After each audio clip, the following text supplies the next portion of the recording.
5 worst moments in Yellowstone franchise I wish Taylor Sheridan had completely avoided. From brutal violence to emotional heartbreak, explore 5 darkest moments in the Yellowstone franchise that Taylor Sheridan should have avoided. I've been hooked on the Kevin Costner star of Yellowstone since day one, but some moments made me feel like I was biting off more than I could chew. Taylor Sheridan doesn't pull any punches when it comes to violence and grit, and that's part of the show's backbone. As someone who's followed the Yellowstone franchise from its explosive debut to its expanding universe in 1883 and 1923, I've come to expect violence, betrayal, and moral ambiguity. But there are 5 moments that still sit wrong with me. Not because they're shocking, but because they felt unnecessarily brutal, emotionally manipulative, or downright exploitative. These moments felt like throwing the baby out with the bathwater, overshadowing the deeper stories. With shock value, it's as if Sheridan decided to go the whole 9 yards, but forgot that sometimes less is more. If he had cut these out, Yellowstone could have kept its edge without making viewers like me want to throw in the towel. In 1923 Season 2, Episode 4, Zane is diagnosed with a subdural hematoma. The only available treatment?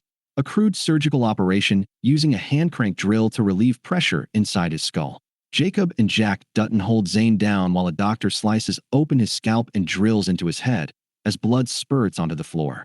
The scene gets worse when the chloroform fails and Zane wakes up mid-surgery, screaming in agony. It was hard to watch, not because it was intense, but because it was filmed in painstakingly detailed gore.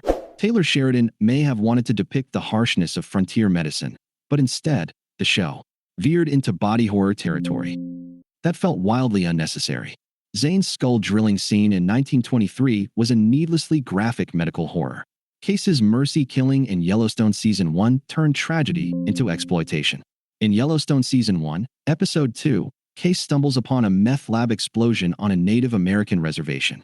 Amid the wreckage, a man, burned beyond recognition, begs Case to kill him after learning his family died in the blast. Case obliges, shooting him dead in a moment meant to be mercy.